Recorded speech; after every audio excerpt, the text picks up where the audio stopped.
Говорить. Ага, ну да, ну не сразу там начинает Да. писать. Здравствуйте, бармен, уберите нам, пожалуйста, время. Мы приехали к вам до нового города. Вот, хотим бар посмотреть и людям показать.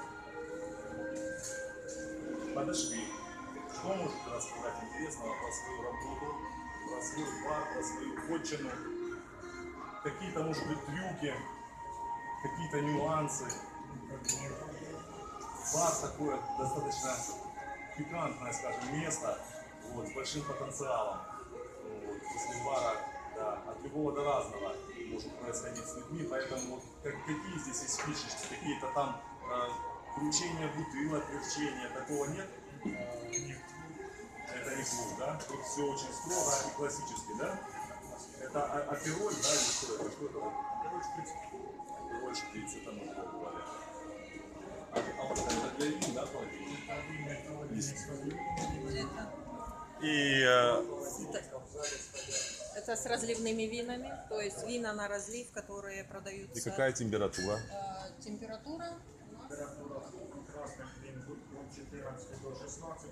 Это вот диапазон, то есть она колеблется. То есть это в одной части, там где белое вино лежит, там 7 градусов. А, то есть климат-контроль, в общем, да? Климат-контроль. Там, где Раздельный. красное вино, Раздельный идет климат-контроль для 16 вин. градусов. А вот то бутылочное, допустим, вино, оно где-то, да, Бутылочная, с холодильника в зале. в холодильниках в зале, да? Ну, Да. Конечно, каждый гость может подойти, посмотреть, спросить, какое вино ему хочется.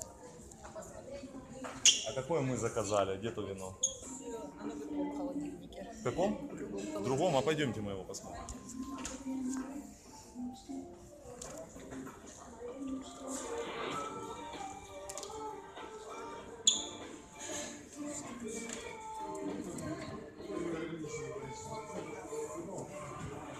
Мы заказали вот это вино.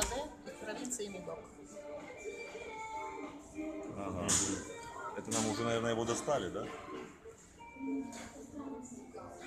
Ясно. Ну, в общем, вот так вот с винами все серьезно. С винами тоже очень все серьезно. Замечательно, Наташа, спасибо. Мы пойдем покушаем теперь. Все, о чем говорили, да, попробуем. Спасибо.